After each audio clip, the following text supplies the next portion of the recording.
Okay, ji, today we are to start with another, you can say, concept that is what we call sense of oppositeness.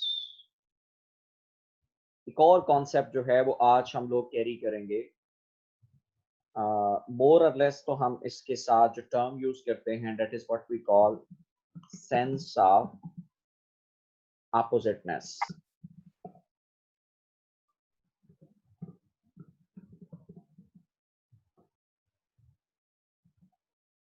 कि जो oppositeness की जो sense है, we are to start with that sense कि हम आज उस sense को कैरी करेंगे.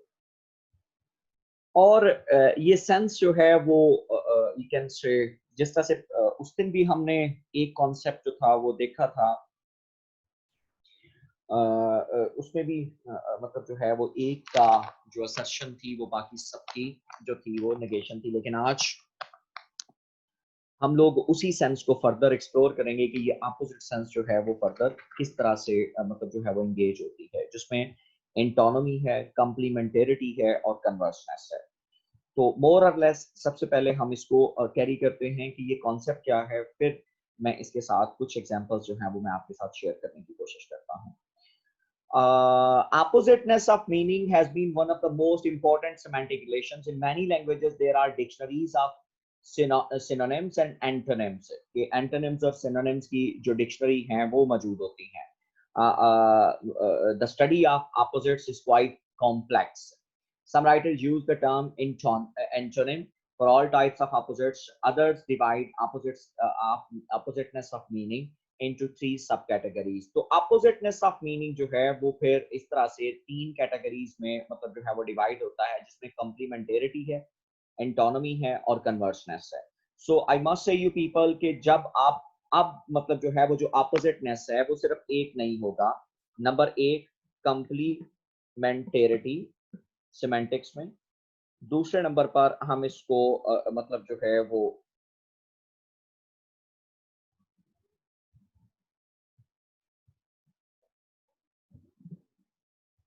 एसोसिएट करेंगे, that is what we call you can say एंटोनमी.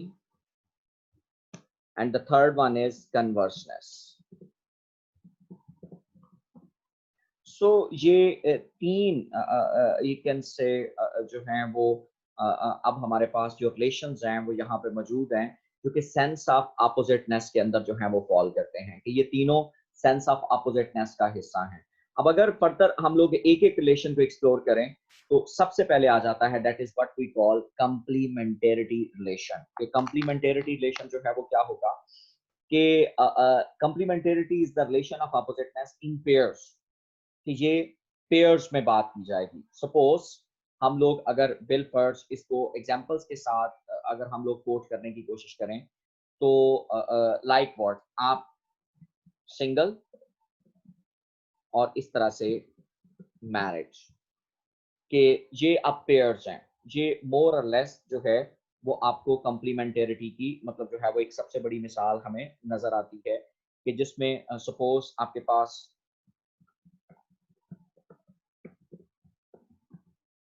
कंप्लीमेंटेरिटी relations में ये सबसे बड़ी एग्जांपल जो है वो कोट की जाती है कि जब आप एक को एसोसिएट करते हैं तो ऑटोमेटिकली मतलब जो है वो उसका साथ जो है वो काउंटर मतलब जो है वो मौजूद होता है. जिस तरह से आप एक बात करते हो like what we an example of you can say male, and इसी तरह के साथ we now there is female as well. And फिर इसी तरह के साथ जो है वो हम लोग फर्दर कई एग्जांपल जो हम इस हवाले से कोट कर सकते हैं कि जो कि टिपिकली कॉम्प्लीमेंटेरिटी रिलेशन के साथ एसोसिएटेड है, कि जिसमें एक अकर करेगा और ये हमेशा पेयर में होगा. कि ये जो रिलेशन है, ये जो सेंस रिलेशन है, ये मतलब सिंगुलर नहीं होगा. जिस तरह से गुड एंड बैड है, हाई एंड लो है, ये कभी भी सिंगुलर फॉल नहीं करेगा, ये हमेशा पेयर्स में फॉल करेगा. जी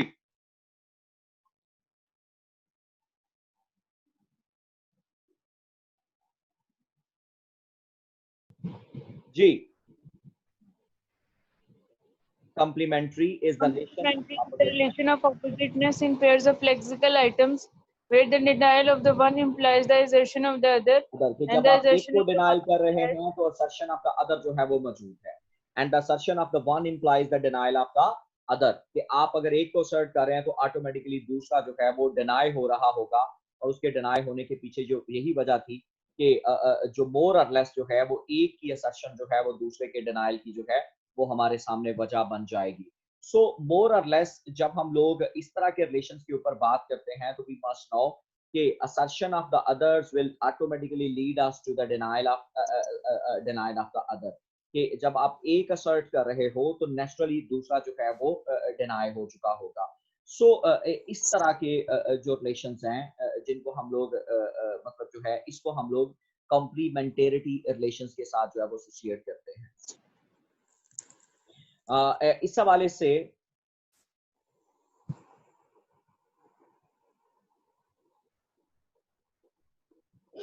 सपोज हमने एक एग्जांपल जो है वो यहाँ पर भी शेयर कर ली कि किस तरह से हम लोग ये कह सकते हैं that James is not married, कि जेम्स शादीशुदा नहीं है, implies जेम्स इज सिंगल, कि जेम्स जो है वो सिंगल है, और James is married implies James is not single. अगर एक आप असर्ट करते हैं तो ऑटोमेटिकली हमारे माइंड में दूसरा मौजूद होता है।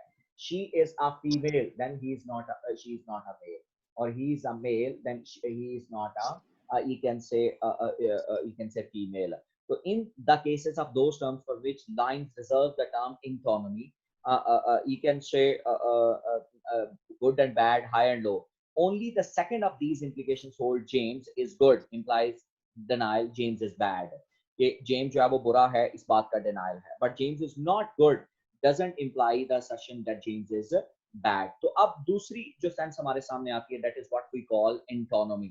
एंटोनोमी के लिए हम लोगों को थोड़ा सा कॉन्सेप्ट जो है वो ज्यादा ब्रॉडर करने की जरूरत है कि when we talk about autonomy then जो है वो कॉन्सेप्ट इस तरह से एंगेज होगा, will have to you can say make our decision clearly.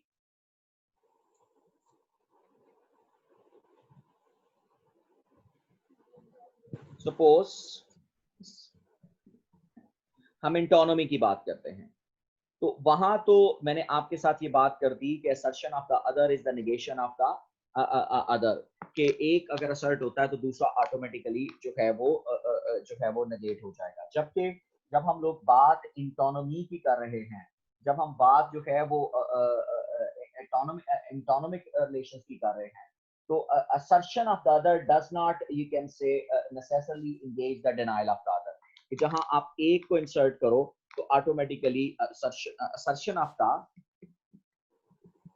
the one doesn't lead to denial of the other, ये दूसरे की डिनाइल नहीं है। जब आप एक को असर्ट करते हैं तो दूसरा कतई तौर पर डिनाइल की तरफ नहीं जाता। सपोज जैसा कि मिसाल हमने पीछे दी कि James is not you can say James is good, ये James is not good doesn't mean कि James is bad.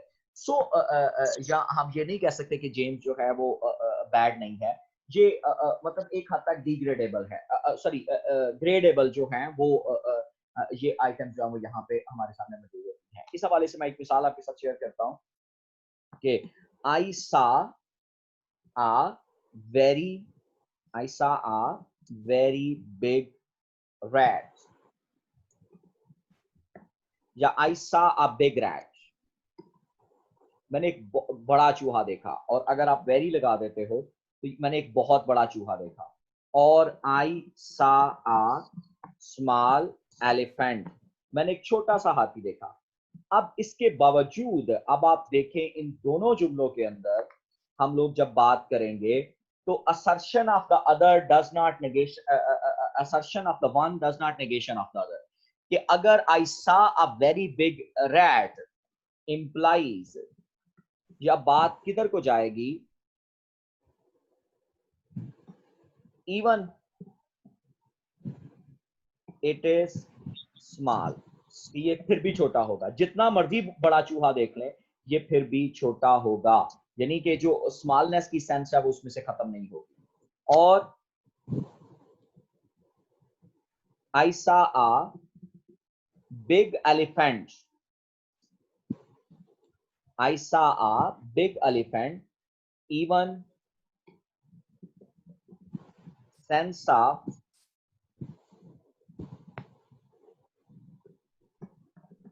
Bigness doesn't lose, जो बिगनेस की सेंस है वो फिर भी लूज नहीं होती। तो असल ये वो कॉन्सेप्ट है जो बुनियादी तौर पर इसके साथ एसोसिएटेड है कि आप एक को जब असर्ट करो तो डजंट मीन कि जो दूसरा है वो बिल्कुल ही नेगेट हो जाएगा। तो इसको हम कहते हैं कि ये ग्रेडेबल है।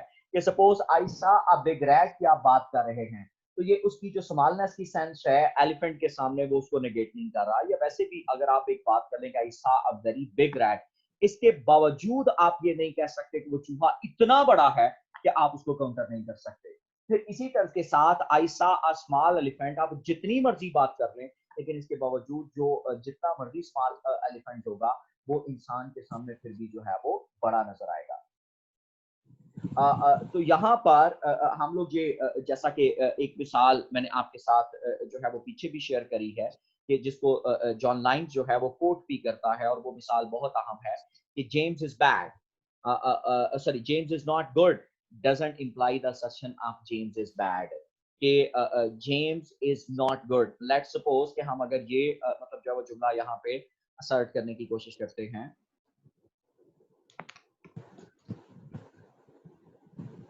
जेम्स इजंट गुड,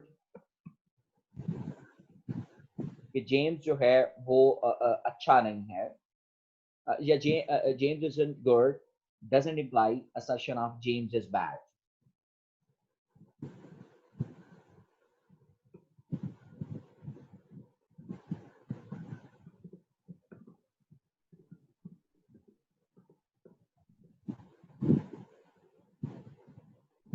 यानी कि ये हरगिज नहीं है कि जेम जो है वो अच्छा नहीं है, लेकिन इससे मुराद ये हरगिज नहीं है कि जेम बुरा है।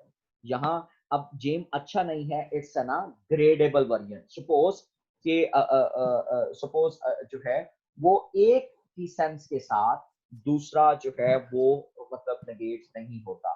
तो इस रिलेशनशिप को ये लूज सेंस में दिस,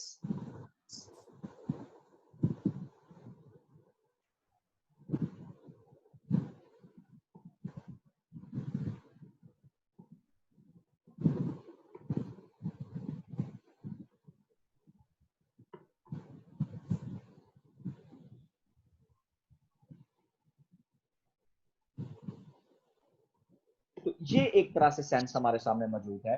हम इस सेंस को और मतलब जब एंगेज कर सकते हैं। सो यहाँ पर इस रिलेशनशिप को loose relationship, this sense of oppositeness, ये जो अपोजिटनेस की सेंस है is a loose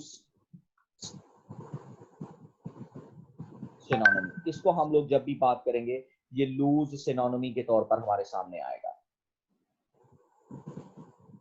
sorry loose इंटोनोमी मात्र चाहता हूं, ये लूज इंटोनोमी के तौर पर हमारे सामने फॉल करेगा।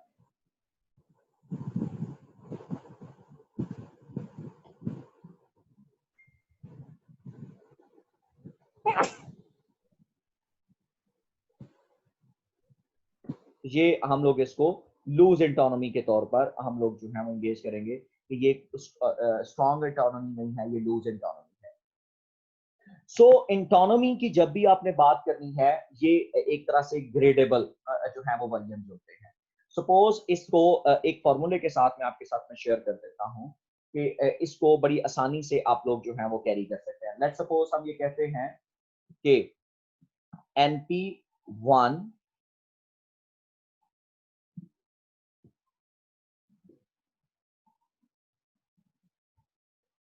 ग्रेडेबल है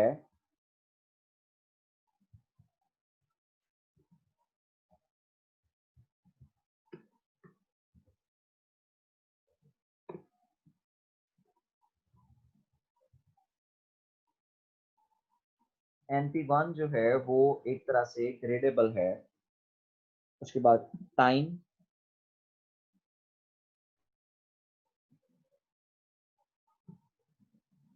प्लस मूड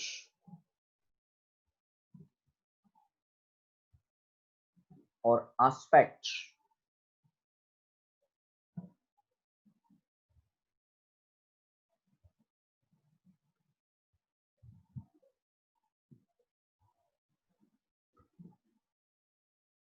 और इसको हम लोग आगे फर्दर कंपेयर कर सकते हैं दूसरे एंगल पर जाके, कि हम बात करते हैं बिल्कुल इसी को अगर आप डिट्टो कर लें,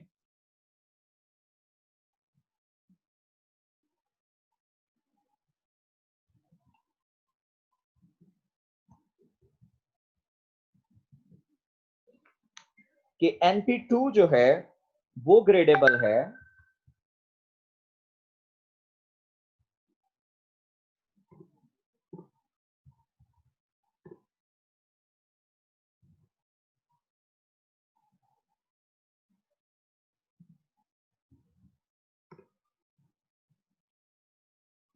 इसके साथ, और फर्दर हम लोग इसको मतलब जो है वो इस बात को क्लोज कर सकते हैं।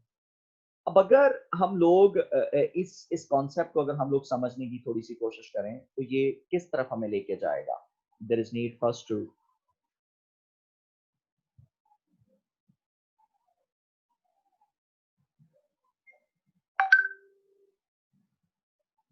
कि सपोज हम ये कहते हैं कि NP जो है वो किस तरफ एसोसिएट करता है, NP1, या NP जो है वो किस चीज को रिप्रेजेंट करता है, NP is equal to noun phrase. फिर इसी तरह के साथ जो आपका X है that is representing your, you can say, item which is graded, item which is graded। फिर इसी तरह के साथ T is associated with tens। फिर इसी तरह से M is associated with mood। फिर इसी तरह से A is associated with aspect।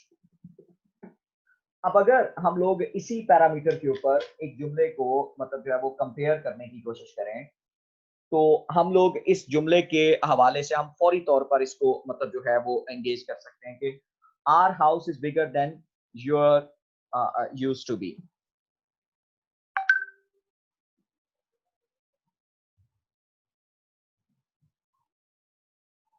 हम ये बात कर सकते हैं कि our house is bigger than your used to be,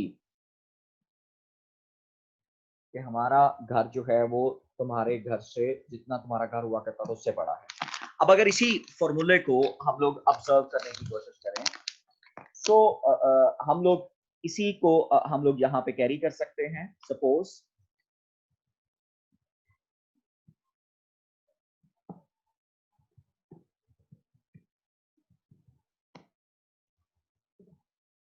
हम कह सकते हैं कि हमारा जो पहला नाउन फ्रेज है वो क्या है, that is what we call our house. ये हमारा जो पहला नाउन फ्रेज है that is what we call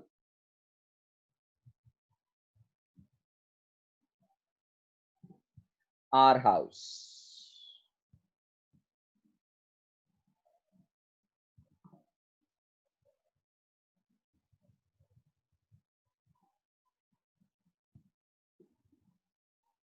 ये हमारा पहला नाउन फ्रेज है, आवर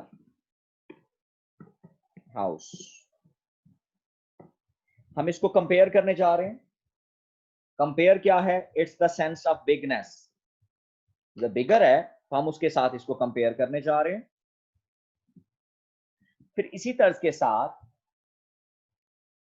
अब आपका जो टेंस है इज बिगर, तो ये आपका जो टेंस होगा that is what we call present. फिर इसी तर्ज के साथ आपका जो मूड है दैट इज मूड इज 0, और आपका आस्पेक्ट जो होगा वो 0 होगा। असल में मूड और आस्पेक्ट जो है वो further elaboration of the sentence की तरफ जो है वो इशारा करते हैं। उसके बाद हमारा जो नाउन फ्रेज 2 है दैट इज योर हाउस। मुकाबला एक्चुअली घर का, घर से है, योर हाउस। और जो सेंस है, जो जारी सी बात है कंपेयर हो रही है, जो पीछे कंपेयर हो रही है, एग्जैक्टली वही सेंस जो है वो यहाँ पे भी कंपेयर हो रही है। तो हम बिगनेस के साथ, टाइम जो है वो यहाँ पर आपके पास टी पास्ट होगा, टी यहाँ पे प्रेजेंट था और यहाँ पर आपके पास टी जो है वो आपका पास्ट की तरफ इशारा कर रहा है और इस तरह से मूड आपका फिर से इट इज रिफ्लेक्टिंग जीरो और एस्पेक्ट जो है वो अगेन आपका जीरो की तरफ जो है वो इशारा करेगा। तो अब अगर हम लोग ये इस बात को देख लें तो हम लोगों ने किस तरह से इस फॉर्मूले के तहत कि ये आवर हाउस एक्स जो है वो आपकी ग्रेडेबल आइटम है, आइटम विच इज ग्रेडेड, जिसके साथ आप इसका कंपैरिजन करते हैं। तो अब आप अगर देख लें कि our house is bigger then your use to be, तो इस जुमले के अंदर दोनों चीजें मौजूद हैं। अगर our house is bigger then your use to be या your house use to be smaller, हम इस जुमले को फर्दर मतलब एक अगर सेंस मौजूद है तो ऑटोमेटिकली इसमें दूसरी सेंस भी एग्जिस्ट करती है। Your house used to be smaller than our than ours, तो तुम्हारा घर जो है वो छोटा हुआ करता था देन आवर्स के हमारे घर से, देन आर्स इज कि जितना आज हमारा है उस घर से जो है वो, देन आर्स इज कि जितना आज हमारा घर है उस घर से तुम्हारा घर जो है वो छोटा हुआ करता था। तो आर्स इज ये प्रेजेंट की तरफ इशारा कर रहा है और ये योर यूज्ड टू बी। अब इस तरह से आपने इंटोनमी के अंदर इस कॉन्सेप्ट को जो है वो एंगेज कर लिया है। फिर इसी तरह से your house is smaller than hours, कि तुम्हारा घर जो है वो हमारे घर से छोटा है। तो इस तरह से ये हम लोग आपस में मुख्तलिफ आइटम्स को आपस में क्या कर सकते हैं, कंपेयर कर सकते हैं। और ये कंपेयर इस वजह से की जाती है कि मतलब जो है वो इकोनॉमी को हम लोग कंप्लीट नेगेटिव सेंस के अंदर, या जिसको आप ये एग्जैक्टली कहते हैं कि ये चीज जो है वो उसके इंटोनमी है, एग्जैक्टली ऐसी सूरत हाल यहाँ पे नहीं है, बल्कि इंटोनमी से मुराद आपकी एक ग्रेडेबल हद तक जो है वो अपोजिटनेस है। और इंटोनमी से मुराद हरगिज नहीं है कि आप अगर एक को डिस्कार्ड कर रहे हो तो ऑटोमेटिकली दूसरा जो है वो भी आपका डिस्कार्ड हो रहा है। नो, नॉट एट ऑल, दूसरा हरगिज जो है वो डिस्कार्ड नहीं होगा और दूसरा जो है वो उसी तरह से मतलब जो है वो एग्जिस्ट करने की कोशिश करेगा। तो ये मोर और लेस मतलब जो है वो इंटोनमी के साथ जो है वो एसोसिएटेड है। हम लोग इसको थोड़ा सा गो थ्रू करते हैं और देखते हैं कि हमें जो ये कॉन्सेप्ट है वो किस तरह से फर्दर हम लोग इसको एलैबोरेट करते हैं। जी, Antonymy is a relation of oppositeness in pairs of lexical items where the assertion of one implies the denial of the other. हाँ, for example big and small and much and few are many. These are opposites for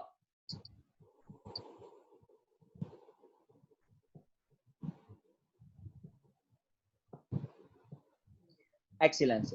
They are regularly gradable. That is bound up, you can say, with the operation of comparison. कि ये operation of comparison के साथ, कि हमेशा एंटोनमी जो है वो comparison के साथ एसोसिएटेड होगी। और जहां पर जो एंटोनमी का जो रिलेशन है वो हमने इस बात को मद्देनजर रखना है कि ये जहां पर भी कंपेरेबल आइटम्स हैं, जहां पर भी आपको कंपैरिजन की मतलब जो है वो जरूरत पड़ रही है, वहां पर आपका ये जो कॉन्सेप्ट है ये पूरी तरह से इमर्ज होता हुआ दिखाई दे रहा है। तो our house is bigger than yours used to be, both implies that it is implied by you, your house used to be smaller than ours is, कि तुम्हारा घर जो है वो हमारे घर से छोटा है। और our house is bigger than yours implies कि your house is smaller than ours and our house is bigger than it used to be, कि हमारा घर जो है वो अब बड़ा है जैसे ये पहले कभी हुआ करता था। Our house used to be smaller than it is, यानी कि जैसा ये आज है। तो इस तरह से हमने जब भी इंटोनमी की बात करनी है, इंटोनमी के अंदर जो रिलेशन होगा that is clearly you can से, इस रिलेशन को हम लोग जो है वो बात करते हैं कि ये कंपेरेबल है और एक के अकर करने से ऑटोमेटिकली जो दूसरी मतलब जो है वो पूरी तरह से एलिमिनेट नहीं होती, बल्कि दूसरी भी कहीं ना कहीं पर मौजूद होती है। थर्ड रिलेशनशिप जिसको हम लोग मतलब जो है वो इंगेज करते हैं अपोजिट सेंस के अंदर, कि जिसमें यू कैन से हम ये कह सकते हैं कि occurrence of the one is also occur also related with the occurrence of the other. कि मसलन सपोज हम इस बात को कुछ इस तरह से डिस्क्राइब कर सकते हैं, कन्वर्सनेस, कि अगर आप इस रिलेशन को इंगेज करते हैं तो हम इसको कैसे मतलब जो है वो सिमुलेट करेंगे।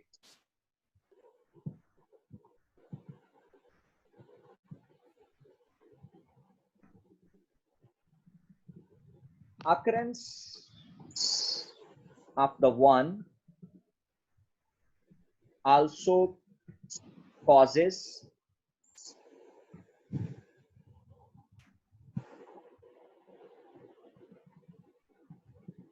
occurrence of the other. Suppose I bought a watch. So I bought a watch implies someone sold me a watch. कि अगर मैंने एक घड़ी खरीदी है तो ऑटोमेटिकली इस बात की तरफ इशारा है कि कोई इसको बेचने वाला भी मौजूद है। कि अब occurrence of the ones also implies the occurrence of the other opposite sense. कि अगर आप एक जो है वो अकर कर रहा है,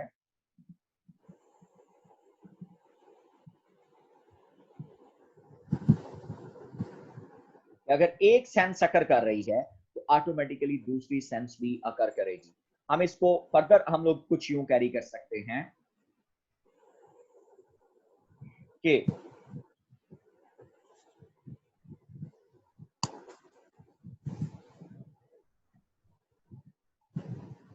Alia is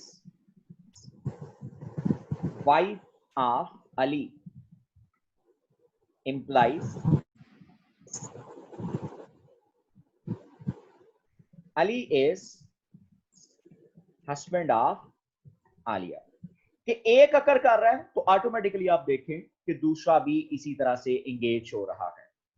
फिर इसी तर्ज के साथ हम एक और मतलब जो है वो इसको आसानी से हम कोट कर सकते हैं। There can be convergence relation as well in the example like what?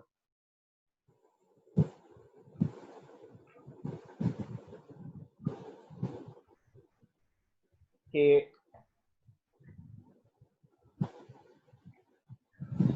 John received money order imply करेगा